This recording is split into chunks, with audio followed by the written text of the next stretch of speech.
What's up, everyone? Welcome to the Philly Hall, the official podcast of the Philadelphia Sports Hall of Fame.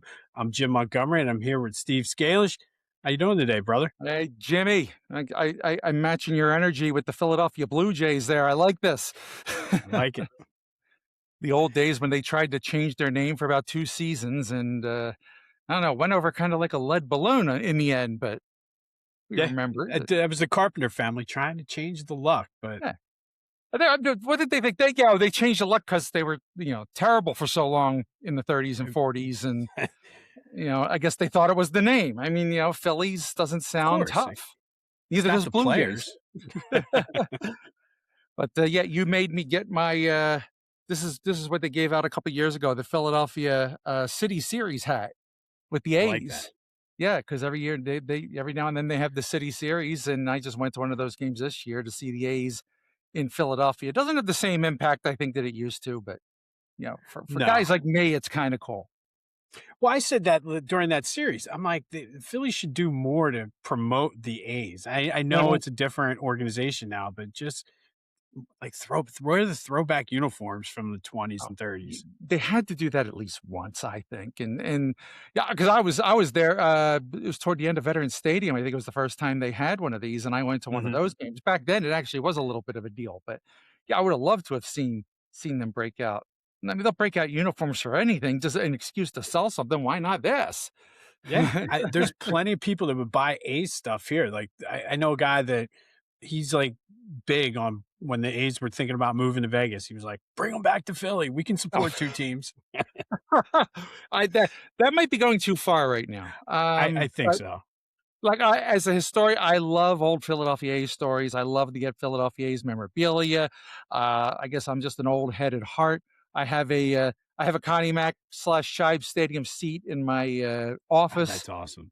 Yeah, one day we'll show that, but, yeah, I love that, and today we're gonna get into some baseball because we're recording this, you may be listening to it later once we put some clips out there, but we are recording this right about the time of the anniversary of Mike Schmidt's retirement in 1989, and gosh, that is a moment, a time period that I still remember like it was yesterday, and, 100%. absolutely, and I was a Schmidt guy. I mean, I was born in '72. I until 1989, I did not know the Philadelphia Phillies without Mike Schmidt. He No, was just, you had the Phillies, you had Mike Schmidt. That's just the way it was. And, to have the Phillies at that time without Mike Schmidt was unfathomable. But I mean, it was clear he was declining. He wasn't the same guy. And I guess no one saw it coming in the middle of the season. That's the thing. no, and they were on the West Coast too. Yeah. So I remember as a kid, I'm a little bit younger. I was born in '78, but same way. Like I grew up knowing nothing but Mike Schmidt, and I remember Mhm. my dad was like, Mike Schmidt retired last night. I'm like, wait, what? And it was just the shock of it. I'm like, no, what does that mean? Mm. And he You was didn't know till trying to the day explain it. after? You were, I guess, you were 11 at the time, so you were Yep. off doing whatever, so you didn't really find out till later, huh? Yeah. Yeah. It was I was it, it was watching sad. yeah, I was watching TV that day when the announcements started happening, Mhm. and I remember this is what I remember, it was May of '89. I was doing my final report in, like, history class, and somehow I got to do, like, a history of baseball, so I was able to fit that in, and Mike Schmidt retires while I'm doing this, so I dedicated the report to him, on the That's first awesome. page, but, I might have got a B, I don't know, but I think the teacher was a Mets fan, but anyway. Makes sense. Um, lis I remember that time period because it turns out, and, I didn't know it at the time, and I wish I'd saved the ticket stub. I didn't save my ticket stubs very well back then, but I wound up at the game where he hit his last home run. It was Oh, May wow. 2nd. Yeah, I went to a lot of games in 1989 for some reason. It was just easy to get tickets, and I just wound up going to a lot of games. It was against the Astros. Jim DeShays was on the mound, Yep. first inning, I believe. It was his first at bat, and he pulls one right down the left field line, hits it halfway up the fair screen. The foul pole at the time was just that big screen, and the ball hit halfway up, and it was a home run. It was like, "Hey, Schmidt hit a homer, nice, good, maybe he'll turn it around." And, I had no idea. I had no idea that was it. If I'd have known, Man, man, I'm getting I might have chills. appreciated it more. But, then the story goes that he went to the West Coast and just things were happening. He was starting to miss ground balls. He just, he wasn't as sharp as he was in defense. I think that's what did it, is when he realized that he just wasn't reacting the same way. And then he saw Will Clark on the other side hit a game-winning home run, a clutch one. And yeah, it was And Will Clark that kind yeah, of, and he realized, and Will Clark was in the prime. That was prime Will Clark, and he was one of my favorite opposing players, by the way. I loved it him. was. I'd love to. He had such a sweet swing. Beautiful swing, beautiful. But that was the day that he said, "I can't do it anymore." And the next day, he had the press conference, and then he came back and he had the press conference in the vet. And I did go to the game when they came back off the road trip. I did make it a point to go to that game and see his speech there, which people I Mhm. don't think remember as much. They didn't play it as much because they played the one when he came back. But yeah, he gave us a speech and throughout the first pitch, and that was it. We were without Yeah. Mike Schmidt, and we had I Chris mean, James. kudos to him though, because how many guys do we see hanging on too long? And for him to realize, look, I can't do it the way I'm accustomed to doing it, and I'm not reaching my standards. That's it. It hurts to actually say this, but Steve Carlton. Yep. Steve Carlton had, I mean, I was actually looking at his stats, like, after, he left the Phillies and he did those 2 years where he just bounced around.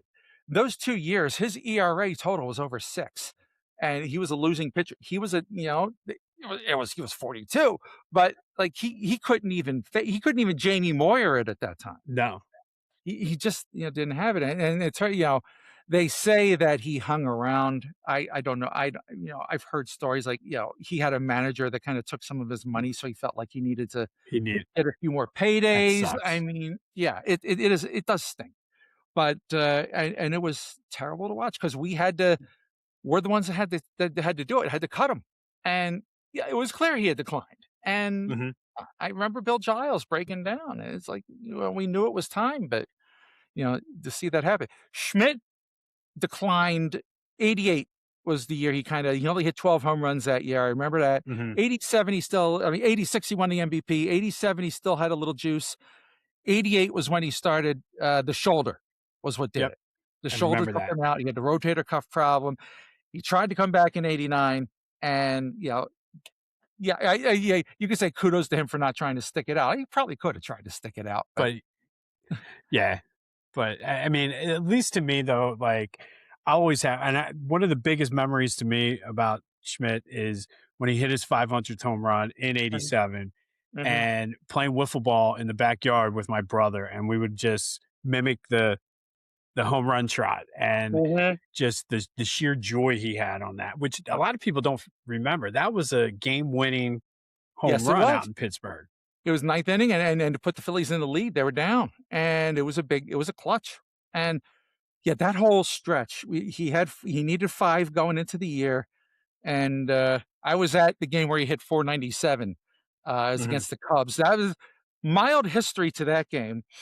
It was, I think, the only game actually, I think he started in 2 games. He might have started 1 on a row, but it was the Veterans Stadium debut of Joe Cowley. You remember Joe Cowley?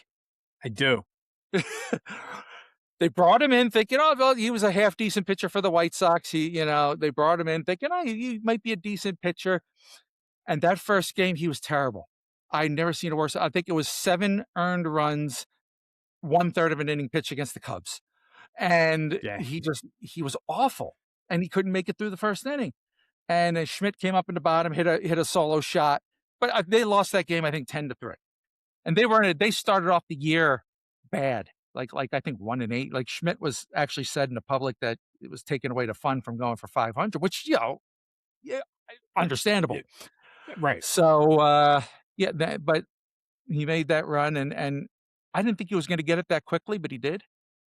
That was kinda quick, I think, to get 5, and it was a clutch one, so I think he made that memorable, but, you know, man, I could forever with memories on Schmitty, but, Oh yeah. now you wrote down in our segment here, and I think this is a great segment, to talk about this because, you know, when it comes to the history of the Phillies and the history of Philadelphia sports, I mean, 2 names, Dick Allen and Mike Schmidt, and they're intertwined because Absolutely. Yeah, I know Schmidt talked about how Dick Allen was a hero of his, growing up, as he would hear about him play, maybe caught, some games on TV, and I think he said he even tried to mimic Dick Allen's swing, He and did. now they're teammates in '75, and I read Dick Allen's book about this, and he talks a lot about the conversations he was having with Schmidt. Schmidt was, you could see the talent. He had it, but he was pressing. He was in his head. He Yep. was trying and it was Dick Allen who said to him, "You're one of the best hitters out there. Just relax and let it come to you. You know, let it come to you." And I remember he also said that to Greg Luzinski at the time. He said something that I remember. I even take it as life advice. He said to Greg Luzinski, "Never think home run. Always think two base hit."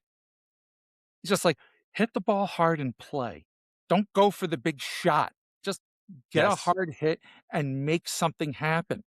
And it takes a lot of pressure off you. It I I told apply my it to son the same advice the other day. I'm like, yeah. "Honestly, you're trying too hard." I'm like, "It's simple. See ball, hit ball. Mhm. That's it."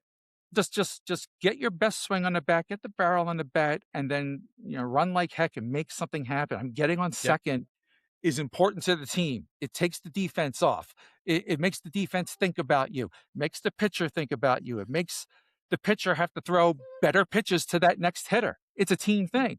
So I think once he kind of got that in his head, you started to see things click for him. I think there was a story about some of the many stories I have in my head that one of the first times it clicked for him was that Schmidt just, he took a swing and he got good connection on the ball, but it wasn't as hard as swing. He just took a swing, made connection, drove it to the warning track off the wall, got a double out of it. He came back after that inning and he actually said to everyone, "I don't have to hit the ball hard in order to succeed." Like he got excited. It's like, I don't have to swing from my heels every single time. Yeah, and it And wasn't long after that conversation that he hit the 4 home runs in Chicago then. Mhm. Well, I think he use Dick Allen's bat? I think he did, yeah, Yes. That which heavy thing, which we'll talk about in a second, I think. I was gonna say, that's no easy feat. No. I mean, he used the heaviest bat in the majors, and, yeah, he used Dick Allen's bat, and, yeah, I would say if you look at Schmidt, the trajectory of Schmidt's career, you could see 73, he had a terrible year, remember that, it was like Yes. 198.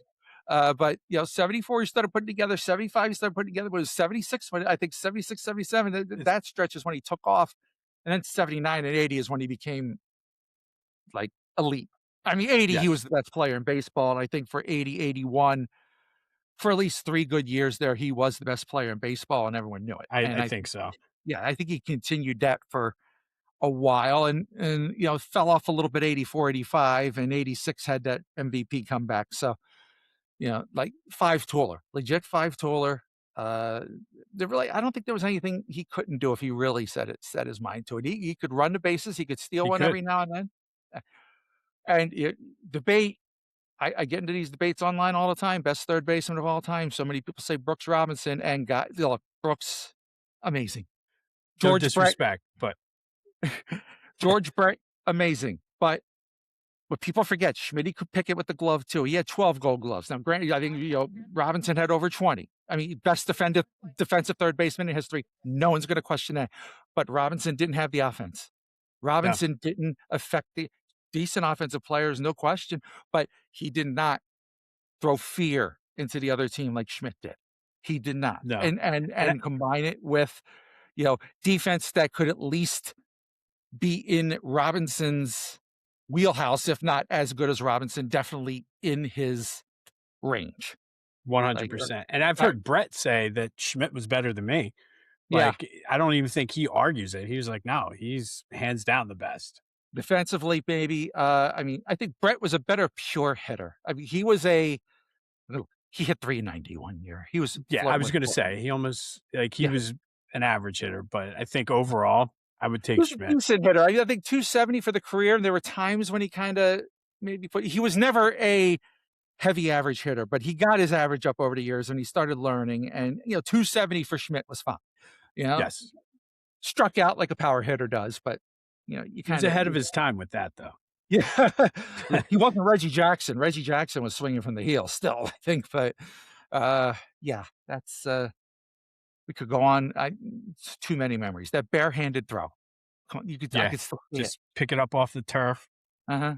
It was easy with that vet stadium turf. You got the true bounce, if you will, Mhm. as much as it killed his knees, and we know what it did to his knees in the end. But and then I think you mentioned here in our rundown, Dick Allen, and then Pete Rose gets here, and that's at 79. We mentioned that. Yep, Pete Rose, yeah, I think Schmidt still needed a little bit, and he finally got that other guy, and Pete Rose was the one in his ear saying, "You are the best player in baseball. You 100%. absolutely are the best player in baseball.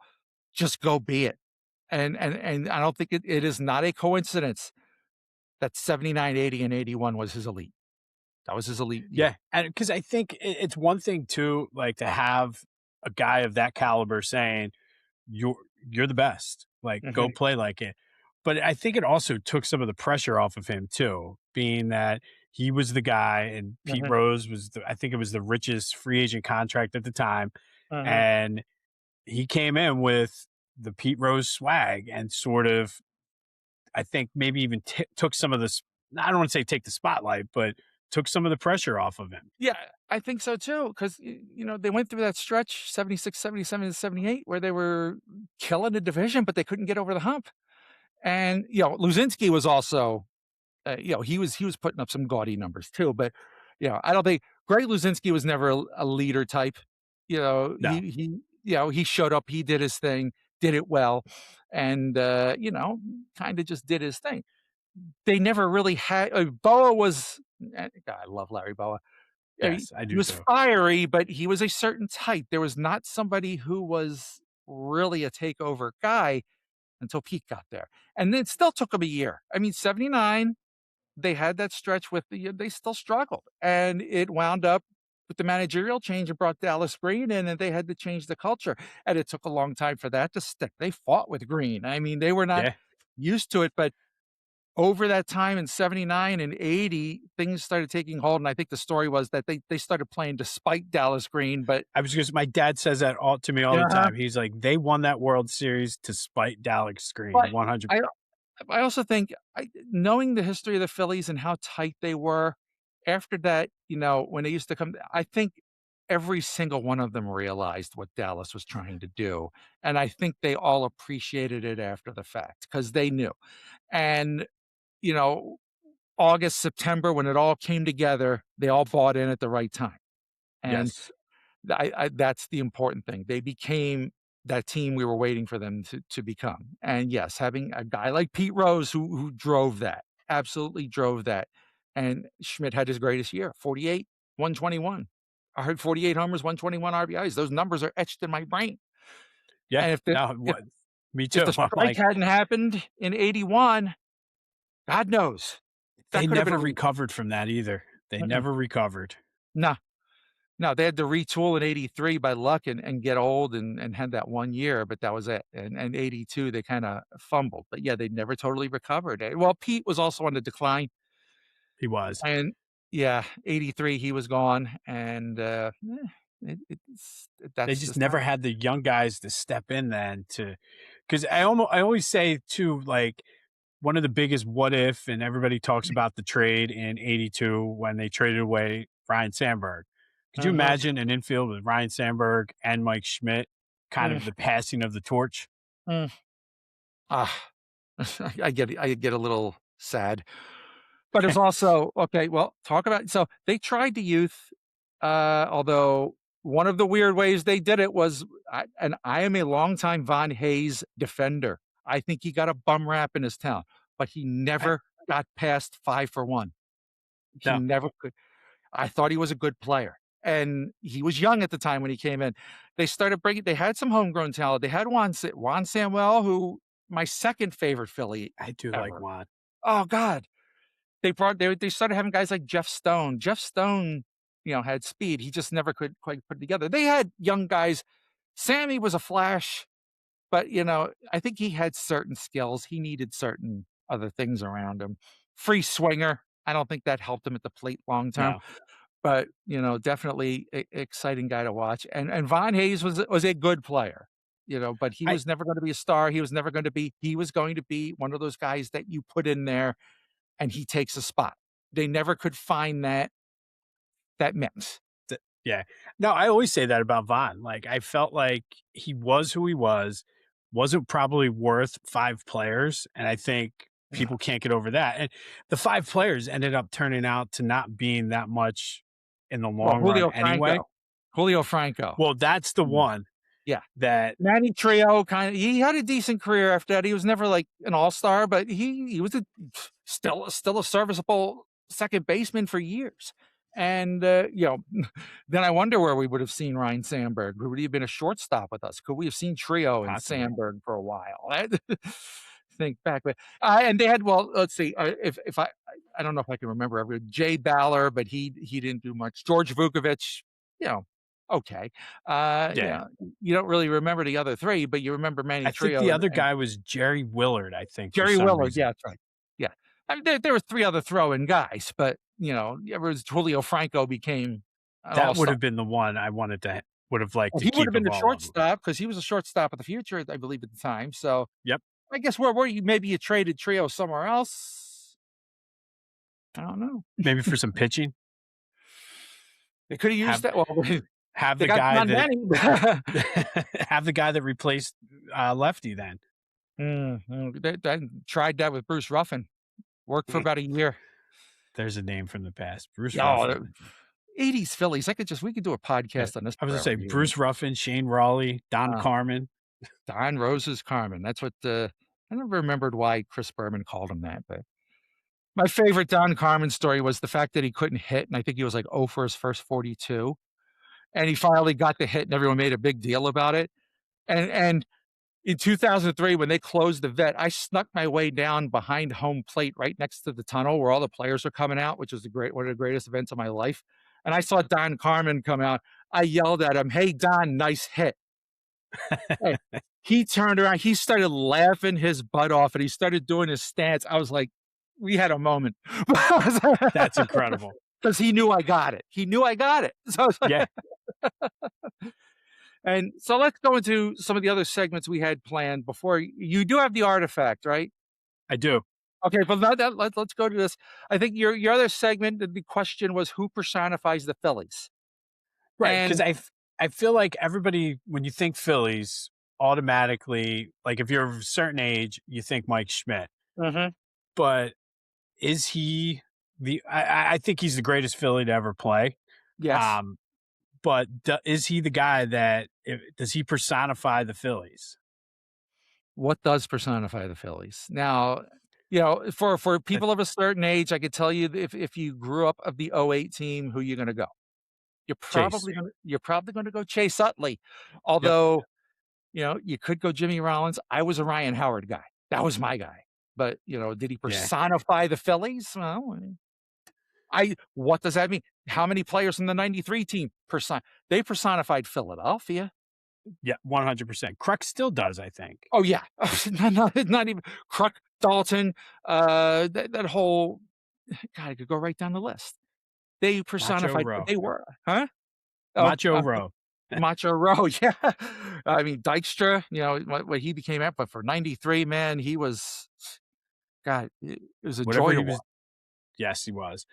No, I mean, I think for me, I mean, you could go back. I'm sure, like, my dad talks Dick Allen all the time, Mhm, but just the way that his career sort of ended the first time here, mhm. I guess you could It was a say a damn guy like, shame. Yeah, it was a product of the times, unfortunately, but yeah, people who knew. That guy hmm, was special, absolutely special. I didn't watch him play, and I knew he was special.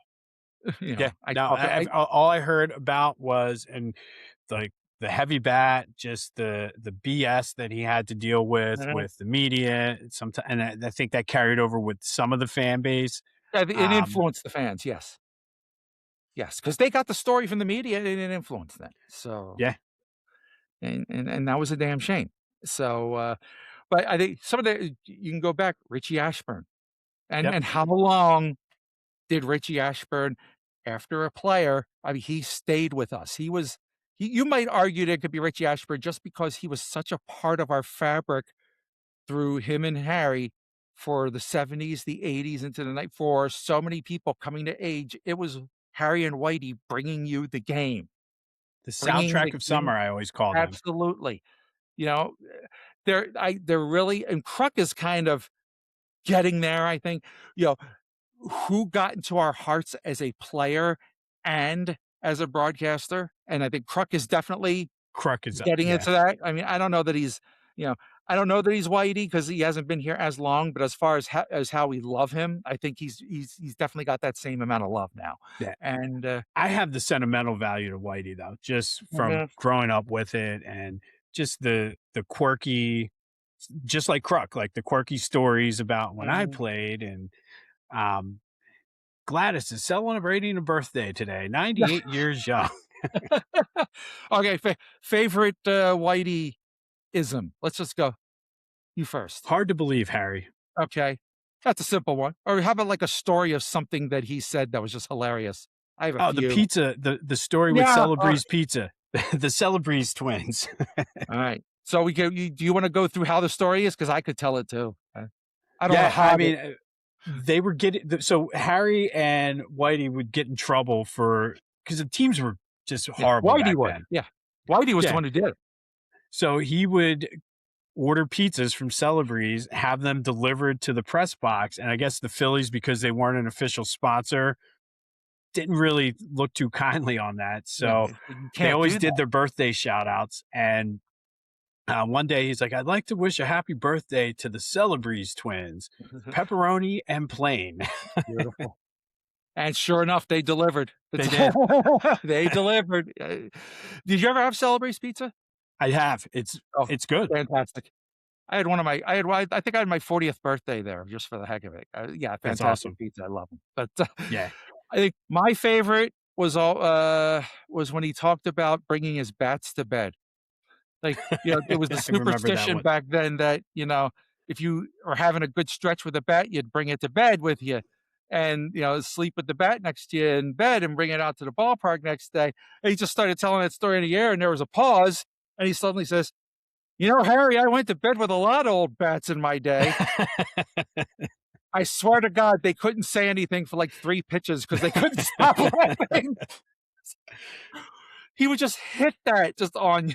It was just perfect. The timing was just perfect.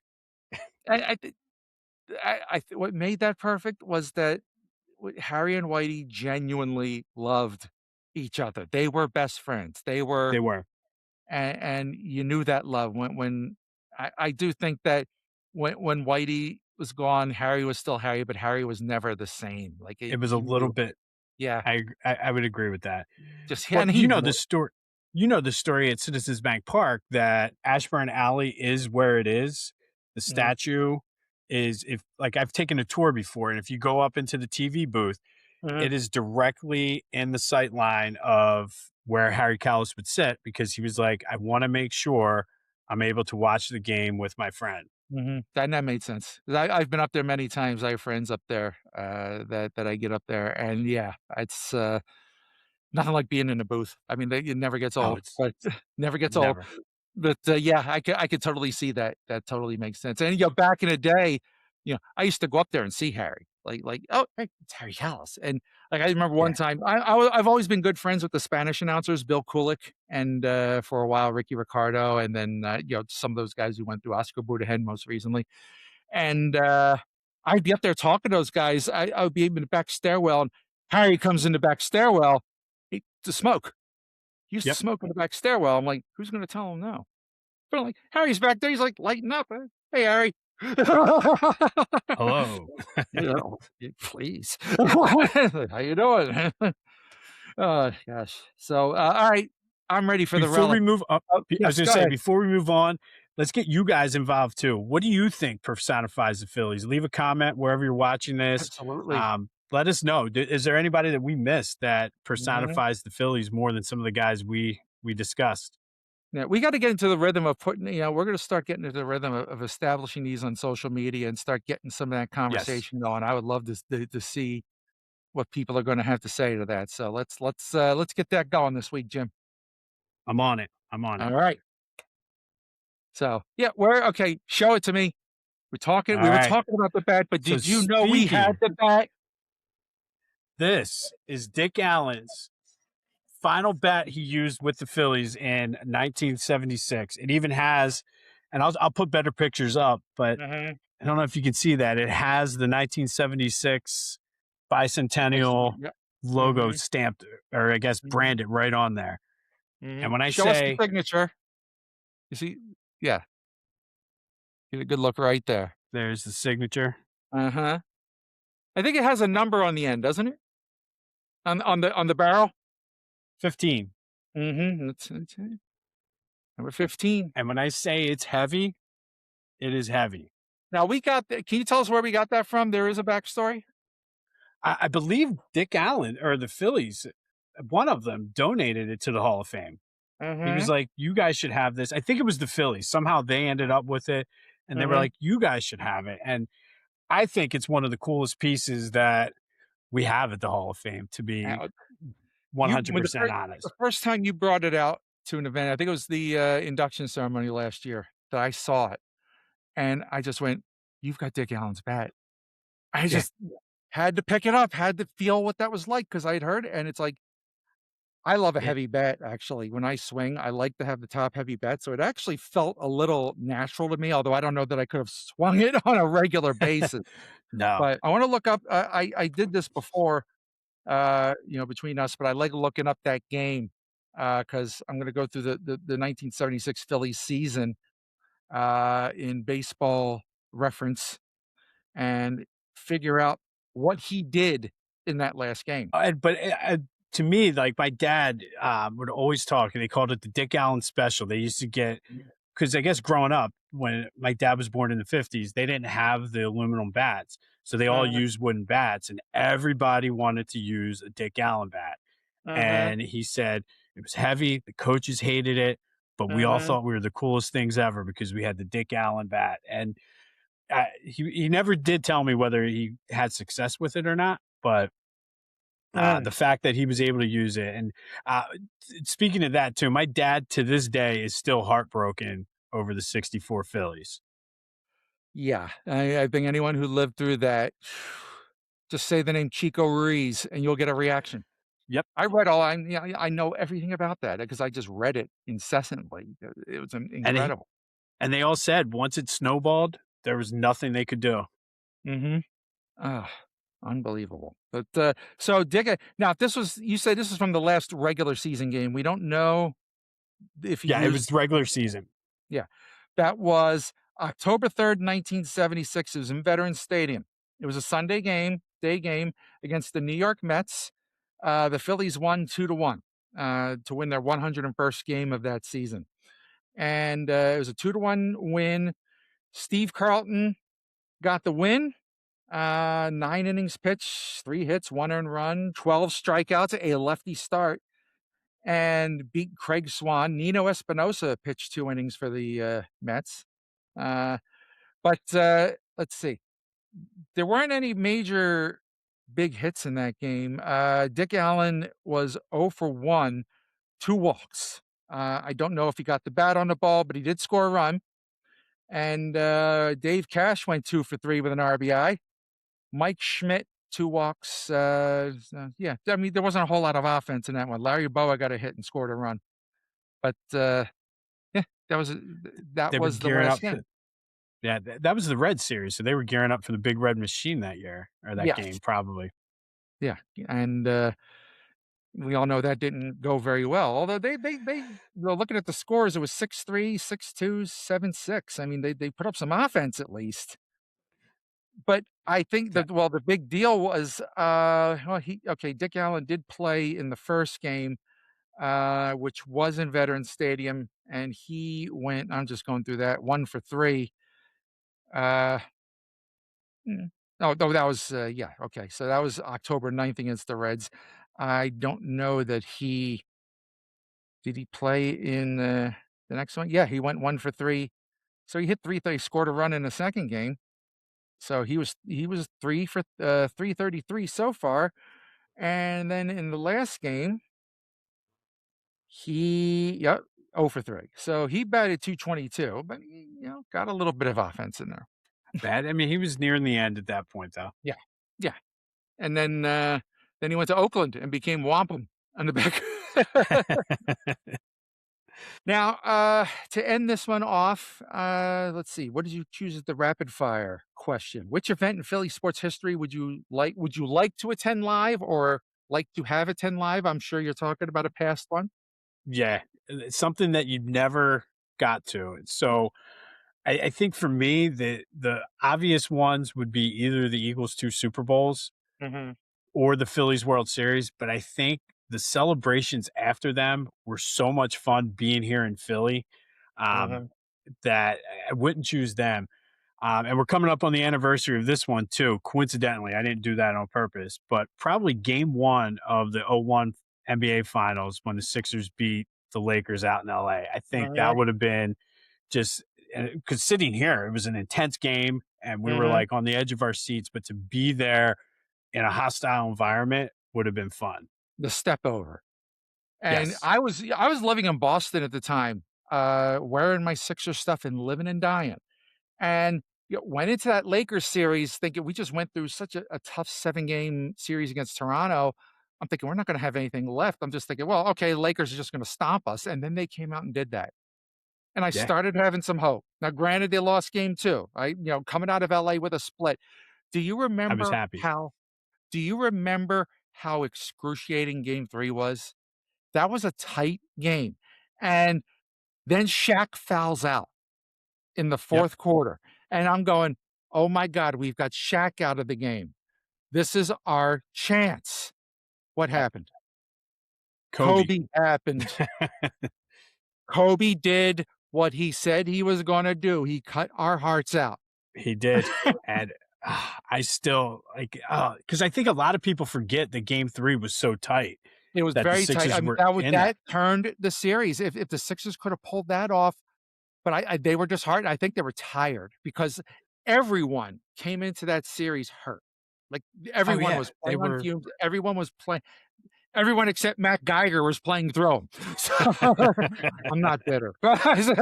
No, Uh, no, not at all. but everyone was playing with something, and I think that just took the wind out of their sails. Because I remember game 4 and game 5, they just had nothing after No. that, and it was And they had done. played back-to-back tough Right. 7-game series even to get there.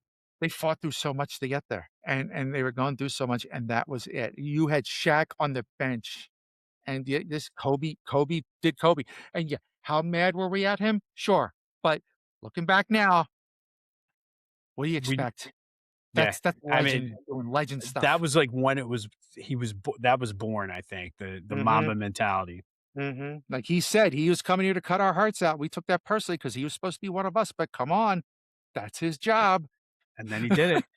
He did it well, and, hey, hats off. So, oh, yeah, so, yeah, I think gosh, it would be easy to just say, "Yeah, I'd wanna be there for a World Series clincher." Yeah. I think '08 more. 1980, my thing I was 8 years old, and I was watching on the couch, and I actually fell asleep, and no one woke me up, so I never got to see Tug McGraw's last pitch. Oh, no. Ah, yeah, but then I got to see '08, and I called my mom, and I said, "I forgive you." All is forgiven. Yes, yes. I don't think I could have topped that. To be at a Super Bowl, I think to be there for the Philly special, That probably, would have been but yeah. yeah, to go for basketball, gosh, I mean, to be there for '83, but I think, seeing the Stanley Cup, seeing That that would be goal, seeing the Spectrum go crazy. The Sixers never got to win one in the Spectrum. The one time that the Spectrum got to host a real championship was that, and I think that would be because just to feel the spectrum in that moment, I don't think you could have ever topped that, no, I ever. don't think there's anything like playoff hockey either. No, Just like no. I went to like a first round game against the Senators one time, and Mhm. that was intense. Yeah, I can only imagine as you go progress through the rounds how crazy it yeah. gets. My mother took me, to one of the games of the Wales Conference Finals when the Flyers were playing Quebec. I think it was game 3, and they won, and, Pelly Lindbergh was in goal, and, but it was one of the loudest things I've ever heard. The spectrum was insane, and, like, I remember this guy just brought this huge cranking noisemaker. We would just go, and he was across the spectrum where we could all hear. And when they scored a goal, I swear to God, you felt it in your gut, the Yeah, noise. see, So that's incredible. nothing, and then that spectrum was so damn crowded in between periods, 3 levels emptying into It 1 was tight. concourse. You got to know people real fast, but man, you felt like you were just connected to that team by the hip, Mhm. more so than in any and, Wells Fargo Center's been it was a nice building, and I've always liked it, but it lost something. It's not as intimate, I agree. Like, No. it's And the spectrum wasn't sustainable the way we were doing it it was for not. long-term financial health, but man, uh, stories. That's where the Yeah. stories were. So, No, and I think that's what ultimately this podcast is gonna end up being, especially once we get guests, just the mhm, stories, because I think that's what makes Philly sports a little bit more unique because we don't have the championships, so being able to have those stories of coming together for when we do go on runs, I think is mhm. second to none. I tell that to my son because my son is, my son really doesn't know life where the Eagles were terrible. Uh, but I said to him, it's like, the fact that we lived through some terrible years. But when they finally got over that hump, I can't describe that feeling of Oh, how yeah. absolutely unbelievably sweet it was for us. Like I said, Yep. you can win a ton of championships in Boston, and the first ones were special, but after a while, it's like, none of yours were as special as that 2017 was for us. None There of never yours. will be. No, Not even I 24. well, no, well, for Boston, and I pick on Boston because I lived up there for a long time. The Red Sox winning was a big deal. That even made me Yes. cry because I knew what that meant. That was theirs. For us, it was the Eagles. The Mhm. thing where you looked back to your grandfathers and said, "We did it." Your grandparent. Finally. Yeah, Yep. this was for you. That's what that meant. So, I think we have, done 40 minutes of gold here, and, I love I'm it. ready to go. All good. We'll be back again. Be sure to check me out every Monday through Friday, this day in Philly sports history, wherever you get your podcasts, and as well as on YouTube for more Mhm. stories like this. Yeah. Today was the anniversary, by the way, of the Sixers championship parade from '83, where they Oh, went yeah. down Broad and ended at the Vet. Yeah. I remember that. Remember And that then well. all social media at Philly Jimbo. And let's have some good dialogue and discussion. Tell us what personifies the Phillies, what you would like to see as your uh, sporting event in Philly sports history that you'd like to see live. All of it's fair game. Yeah, absolutely. And what Absolutely. about you, Steve? Ah, I haven't built up anything like that yet. I love, We'll this. get you This is there. this is my promotion, but, I should build up some other channels now. You're inspiring me. I got a lot to say, I guess. I don't Yeah, know. I built this whole set with the sweet mic. It's like, maybe it's time for me to It's start using it. use it, use it. There you go. Also, be sure to check out the Philadelphia Sports Hall of Fame preview Yeah. gallery up at Spikes up in the Northeast on Grant Avenue. And check out Spikes too. I mean, they do a good job with their Yeah. trophies and medals and things like that. So do one stop shop. Go look at some Mhm. Philly sports history and pick up some trophies and medals and whatever else you need with them. Down the line, we're gonna go there, and we're gonna feature that place a little bit more. So, Yes. all right. Jimmy, thank you. No problem. Thank you, Steve. And we will see you next time on the Philly Hall.